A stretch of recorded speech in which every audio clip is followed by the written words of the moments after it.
আসসালামু আলাইকুম এভরিওয়ান। আজকে আমি কি বানাবো সবাই অলরেডি জেনে গেছেন। সো আমি আজকে বানিয়ে দেখাবো ভ্যানিলা স্পঞ্জ কেক। কেক বানানো আসলে তেমন কোনো কঠিন কাজ না। আমার দেওয়া প্রতিটি স্টেপস ফলো করলে আপনাদের কেকও হবে আমার মতো এরকম পারফেক্ট এবং স্পঞ্জ। চলুন তাহলে রেসিপি শুরু করা যাক। ফার্স্টে আমি শুকনো উপকরণগুলো প্রিপেয়ার করে নিব। এখানে আমি নিয়ে নিয়েছি মেজারমেন্ট কাপের হাফ কাপ ময়দা, সামান্য একটু লবণ আপনারা আপনাদের স্বাদ মতো দিয়ে নেবেন, আর 10 টাকা দামের একটা গুঁড়া দুধের প্যাকেট, আর দিয়ে দিলাম হাফ টিস্পুন বেকিং পাউডার। সবগুলো উপকরণ এবার ভালো মতো চেলে নেব। এগুলো কিন্তু অবশ্যই চেলে নিতে হবে। আরেকটা বাটিতে আমি এবার নিয়ে নিলাম নর্মাল টেম্পারেচারে 2টা ডিম। ডিম যদি ফ্রিজে থাকে তাহলে অবশ্যই 1 ঘন্টা আগে নামিয়ে রাখতে হবে। আর দিয়ে দিলাম 1/3 কাপ চিনি। এবার একটা বিটার দিয়ে ভালো মতো ডিমটাকে বিট করে নিই যতক্ষণ না পর্যন্ত ডিমের টেক্সচারটা এরকম ফোমের মতো হয়। অনেকেই বলে হাত দিয়ে নাকি এটা করা যায়, কিন্তু সেটা অনেক বেশি টাইম কনজিউম আর অনেক বেশি পরিশ্রমের কাজ।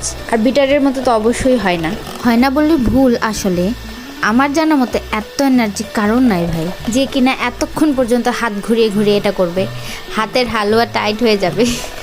সো আমার বিট করা শেষ। এখন আমি 1 টিস্পুন ভ্যানিলা এসেন্স অ্যাড করে নিব। এবার আমি যে শুকনো উপকরণটা চেলে রেখেছিলাম সেটা ডিমের ব্যাটারের সাথে একসাথে ভালো মতো মিশিয়ে নিব। আর দিয়ে দিব হাফ কাপ অয়েল। আরও কিছুক্ষণ সুন্দর মতো মিশিয়ে নেব সব কিছু, যাতে একটা পারফেক্ট ব্যাটার তৈরি হয়। আমার কাছে কেকের কোনো মোল্ড নেই, তাই আমি একটা স্টিলের টিফিন বাটিতে একটু অয়েল ব্রাশ করে নিলাম। একটা সাদা কাগজ টিফিন বাটির সাইজ মতো গোল করে কেটে নিয়েছি। এবার কাগজটার উপরে একটু অয়েল ব্রাশ করে নিলাম। এবার কেকের ব্যাটারটা টিফিন বাটিতে ঢেলে নিলাম। ব্যাটারটা একটু উপর থেকে ঢেলে নিতে হবে যাতে ভেতরে কোনো এয়ার বাবলস ক্রিয়েট না হয়। এবার একটা কাঠি দিয়ে ব্যাটারের মধ্যে এরকম করে ঘুরিয়ে নিব, তাতে করে ব্যাটারের মধ্যে কোনো এয়ার বাবলস থেকে থাকলে সেগুলো নষ্ট হয়ে যাবে। এরপর বাটিটাকে একটু ট্যাপ ট্যাপ করে নিব।